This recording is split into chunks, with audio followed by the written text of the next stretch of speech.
right, Tim Clark here. I'm gonna teach you how I know how to cape a deer, and I'm gonna tell you right now, I wouldn't necessarily follow my advice 100% because I'm not a taxidermist. I learned from one of the best taxidermists in the world, Aaron, Artistic Visions Wildlife. He's the one that taught me how to do this in person. And so far, I haven't pierced a face or ran a knife through anything important. Now, I'm going to today because I'm being filmed, but I'm just saying if I don't fuck it up, this has been a pretty good process that I've learned. So the one thing you want to do, and this is probably overdoing it for some taxidermists, but the more cuts you can make and the more hair you can leave, the better off you're going to be, so long as you put them in the right spots. So right where the hair changes colors here, between the dark fur and the white fur, is where you're going to want to start the line for the cape. And you noticed last night when we were cutting the deer, when I ruptured the gut so eloquently, I went from the sternum down in and got all the guts out. We went into this area, got the ass out of the deer as well, so he's nice and cool, everything's great. But the nice part is we didn't cut all the way up through here. They need this at the taxidermist. They probably only need about to here, but I like to give them way more than that. So to get that process started though, you always start in the elbows like this, into the armpits, and just run that blade right to the bone. And again, I know there's gonna be guys that are gonna jump on here and say that I did it wrong. And I'm sure I'm not doing it 100% right, but I have not had a taxidermist, and I've done these for multiple taxidermists across the country, including the one that taught me how to do it.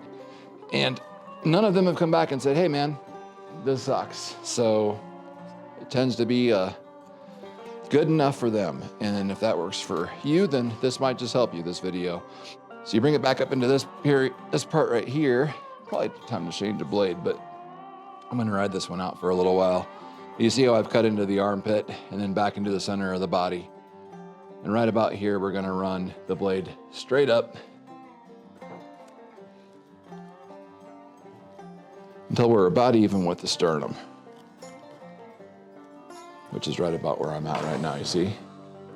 So at this point, I'll get the other arm and get these into about the same position before we try to go around the body and start moving all the hair down so we can start working on the face.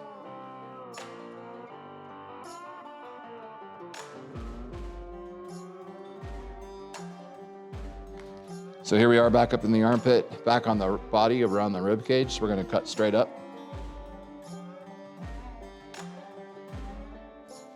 Right about to where the sternum is, see? And I'm gonna take this and run it across the front.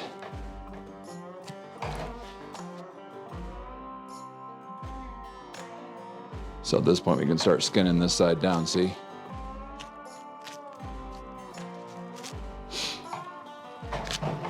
So now at this point, I'm gonna take this deer and I'm gonna do what they call a full dorsal because I'm not good enough to do the other way.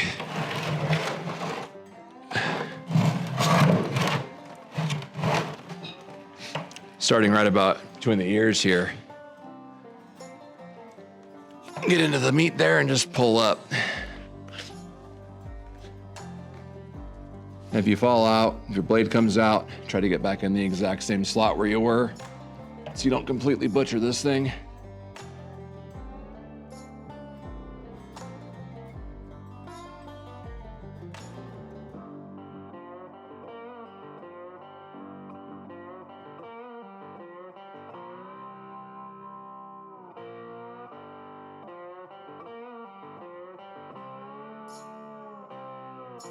One thing while we're talking about it is when you're skinning a deer, if you're new to that too, it's always better to bring the blade down on the meat side, not the hair side.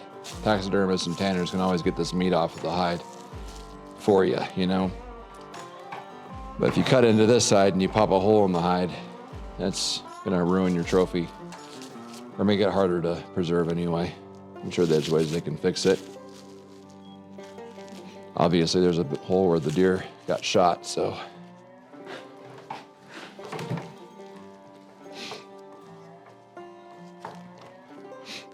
You want to spend some extra time around the elbows here.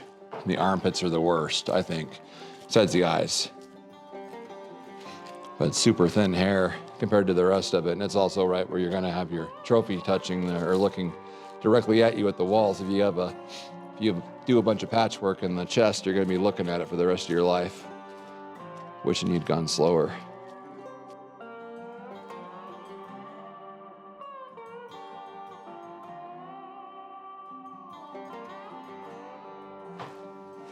Okay, then when you get down here around the top of the elbow, you just kind of want to make a cut all the way around.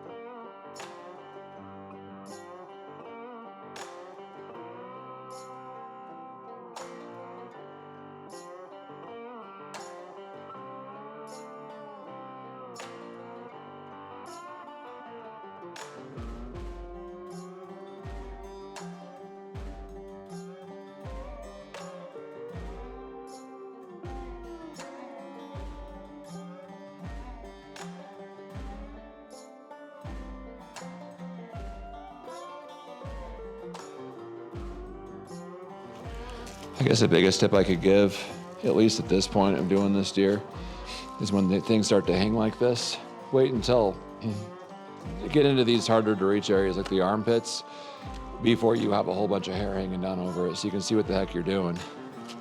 Otherwise, you're gonna be digging in there with a knife with a bunch of fur hanging over your hands and you can't see anything. Like I just was over here. But you can see in here, it's a little clearer what's going on. And then again, right here around this joint, we're just gonna try to get a straight cut across the board. I don't think these are as important, again, as the rest of it, but they ask for it, so. So a lot of times, this is all you really need, is to get this thing down to the top of the neck and then saw his head off and bring it to your taxidermist. But if you're hunting out of state, that's not gonna work.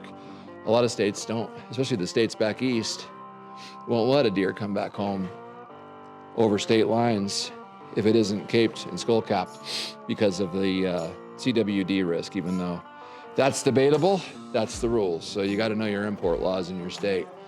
Sometimes if you're going west with the deer, a lot of times you can just take a whole deer across those borders and you're fine. But generally speaking, once you go past Missouri, if you're in a CWD state like we have been for, well, probably decades, but at least as long as I can remember being here, they want you to have no skeletal remains, no bones, no spine, no brain, no nothing. So getting it down to this point doesn't really do you any good as far as being legal crossing state lines. And yes, they will fine you. And for the new guys that have never skinned a deer, see this membrane right here? All you gotta do is really just touch the blade and cut towards the deer. Essentially, that's really all you gotta do. I'm just going slow just to show you how easily it cuts if you put proper pressure on it. See there?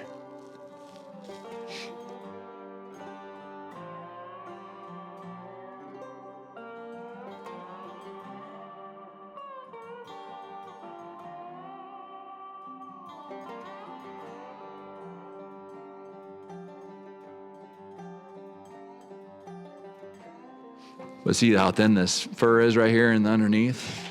There's like no fat and just a thin layer, and it's super easy to puncture it.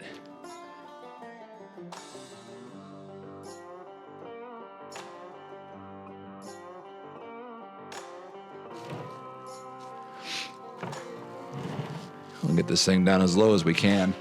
Then we'll lop the head off and then we'll start working the skin off of his face.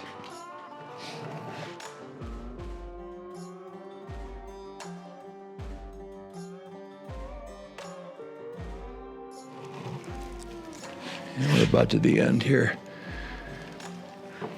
Okay. Now, super handy guys can just use a knife blade and pop the head right off without using a saw. But I'm not a super handy guy. So we're gonna use a Sawzall. Make a cut right here.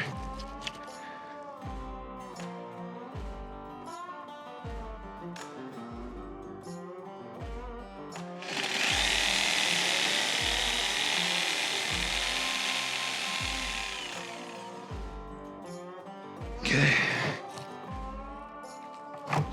All right. Now we got a piece we can work with.